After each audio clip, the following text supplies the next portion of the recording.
limosnero en Orvieto. De Monterotondo los superiores lo enviaron a varios conventos, especialmente a Galís, Bresciano y Farnese para cuidar a los enfermos. Y después lo destinaron de modo estable al convento de Orvieto.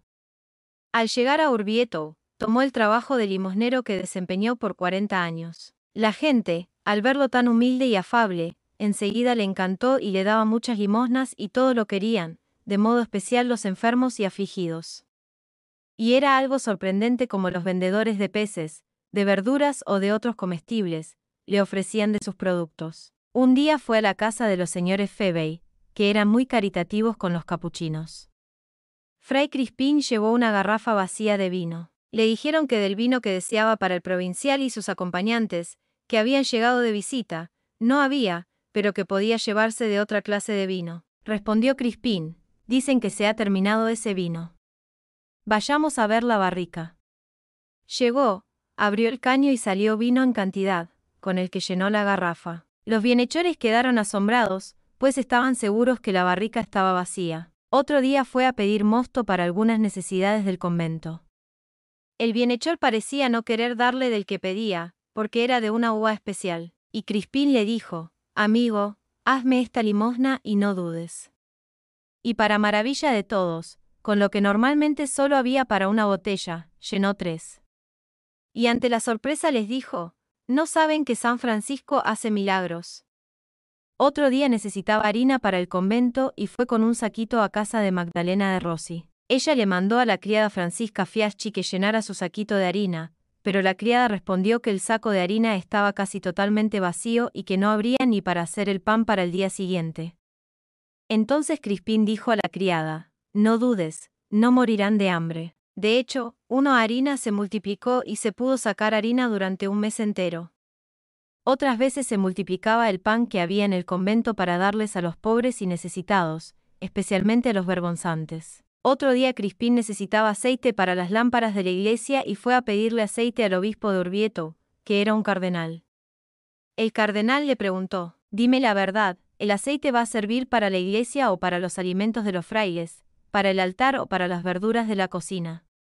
Crispín le respondió: señor cardenal, usted parece profeta, porque este sábado vengo para pedir aceite para las lámparas, pero pensaba venir el próximo sábado para el aceite de la cocina. Y el cardenal le dio la limosna del aceite para ambas necesidades. En una ocasión, necesitaba una garrafa de vino, porque habían venido muchos frailes de otros 2 conventos.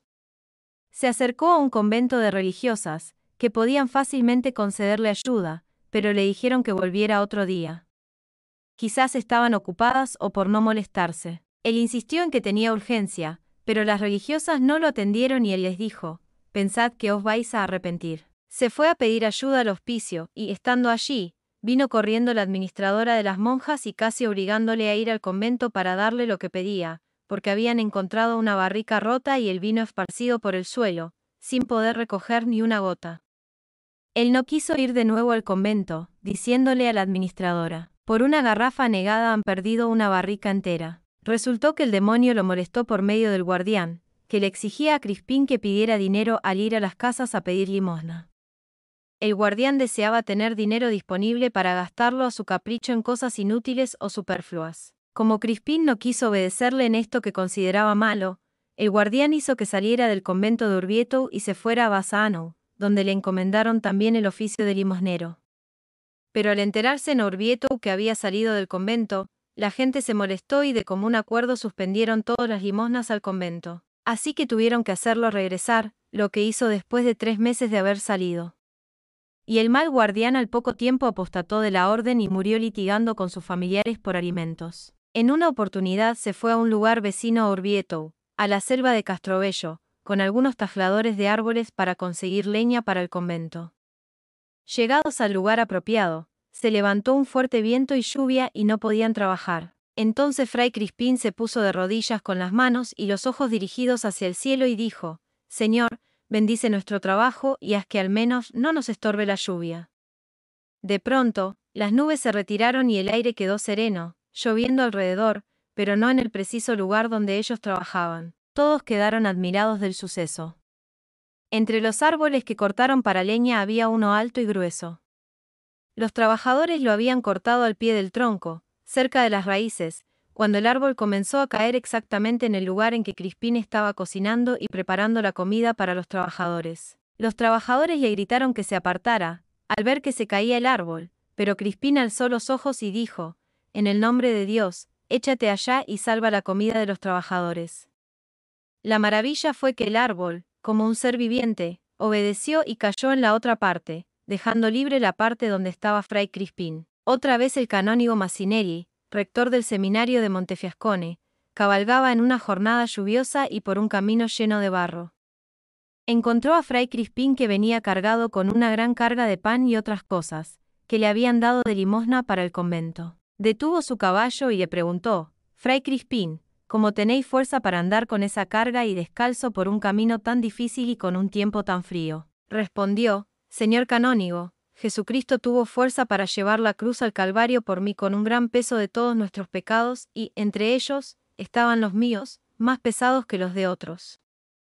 Yo no tendré fuerza para llevar esta carga por este camino y con este tiempo». En el proceso de canonización hay testigos dignos de fe que dicen que Fray Crispín, cuando llegaba al convento en tiempo de lluvia o nieve, le tocaban la cabeza y la tenía caliente y seca sin ninguna señal de lluvia o nieve. Algo que todos los testigos aseguran es que pasaba muchas horas, sobre todo en la noche, y cuando podía también durante el día, ante Jesús sacramentado, adorando a Jesús Eucaristía.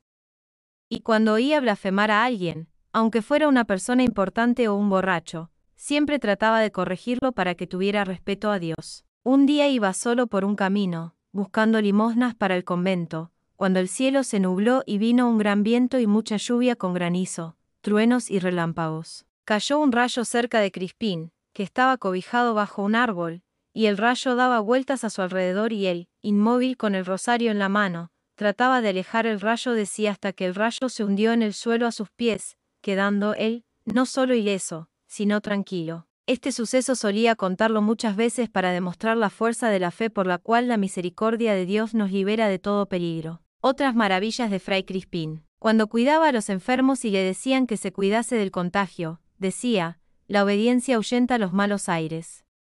O también decía: «Yo voy en compañía de un supermédico, San Francisco, y me he provisto de un buen vaso de óptima medicina contra la epidemia, la obediencia». Cuando le sobraba tiempo de ir a pedir limosnas, se iba a visitar enfermos o encarcelados, siempre pensando en consolar y ayudar a los demás, especialmente a los más necesitados. Cuando iba de limosnero por las casas, solo tomaba lo que necesitaba.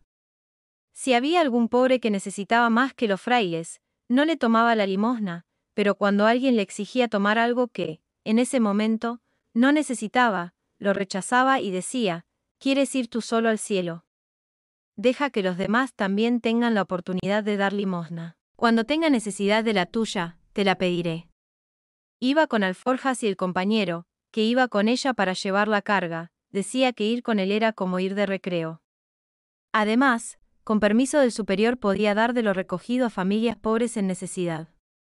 Por eso, todos lo querían. Los niños le llamaban San Crispín porque también a ellos les daba algo de lo que había recibido y entre toda la gente era considerado como un santo, que hacía milagros. Una vez le dijo a su compañero limosnero: «Vamos a ver a una viejecita enferma cerca de aquí», y le llevaba rosquillas, carne, galletas y otras cosas, que le habían regalado las monjas. Alegrar la vida de los demás era su meta. Visitaba la cárcel muy frecuentemente para consolar a los detenidos y pedía a los funcionarios respeto y delicadeza en su trato. Por su intercesión, a algunos encarcelados les acortaron las penas y otros fueron puestos en libertad. De hecho, comprometió a algunas familias para que ellas mismas llevaran por turno la comida a los encarcelados, pues en ese tiempo no daban de comer en la cárcel ni en el hospital. Cuando dejaban niños abandonados a las puertas del convento, él los recogía, los guardaba durante la noche y los llevaba al día siguiente al hospital donde solían ser atendidos. A algunos de estos expósitos les siguió la pista durante varios años y se preocupó de que aprendieran un oficio. Una vez un explotador de sus trabajadores cayó enfermo y le pidió a Crispín que intercediera por su salud, pero él le dijo: «Si quiere la salud del cuerpo, primero tiene que tener la salud del alma». Debía pagar lo que debía a sus trabajadores o acreedores. Y después él pediría a la Virgen por la salud de su cuerpo. Cuando iba por distintos lugares como limosnero, aprovechaba para dar algunos buenos consejos e instrucciones para la vida cristiana, tanto a niños como a adultos. Era un limosnero misionero y apóstol a la vez. Y, cuando había pleitos entre familias o entre esposos o entre ciudadanos civiles o pandillas, o autoridades civiles y religiosas, él trataba de poner paz. Decía a veces, el paraíso no se ha hecho para los perezosos. Al paraíso no se va en zapatillas. Hay que trabajar. El sufrimiento es breve, pero el gozo es eterno. Dificultades. En un monasterio una religiosa de Allende los Alpes se empeñó en insultarlo durante más de 30 años cada vez que venía a la portería por la limosna. En una familia vivían 2 hermanos, uno de los cuales le daba limosna, mientras el otro le insultaba. Este llegó a escribir al ministro general Buenaventura Barbarini de Ferrara, 1733 a 1740, pidiéndole la remoción de Fray Crispín. En el mismo Orvieto el canónigo Pedro Buccionati lo tildaba de hipócrita. Y, como él, también otros le gritaban a la cara, «Eres un hipócrita, una gran hipócrita». Para Fray Crispín la penitencia era un ingrediente esencial de la vida religiosa. Por eso no era extraño que dijese, que el buen vino no estaba bien en la mesa de los capuchinos, sino en la mesa de los señores, o bien que llevase al convento el pan de peor calidad, es decir, el peor hecho de Orvieto, y que él pedía de limosna a los campesinos a fin de que, recordasen los religiosos, decía con frecuencia, que eran capuchinos pobres. Sucedía también que, cuando oía alabar la calidad del vino, corría a la bodega a bautizarlo. De aquí el enfado de algunos religiosos pobres de espíritu. Algunos se le enfrentaba, reprochándole que no fuese capaz de servirlo tal como venía. Se podría uno preguntar por el estado de ánimo y por los sentimientos de Fray Crispín. Estamos acostumbrados a mirarlo como un juglar alegre del buen Dios, como una mezcla feliz de ingenuidad, de mansedumbre y de cortesía caballeresca. ¿Pero era realmente así? El padre Jacinto de Belluno, que fue guardián suyo y lo conoció a fondo, declaró en los procesos que Fray Crispín ejerció en grado heroico la virtud de la fortaleza, en saber reprimir y amansar aquel natural suyo, quería decir temperamento, fuerte y encendido, que se descubrió en él y que él procuraba temperar, unas veces callando ante la adversidad y otras disimulando ante lo desapacible, y siempre con aquella jovialidad y alegría que acostumbraba incluso en lo que le era indiferente.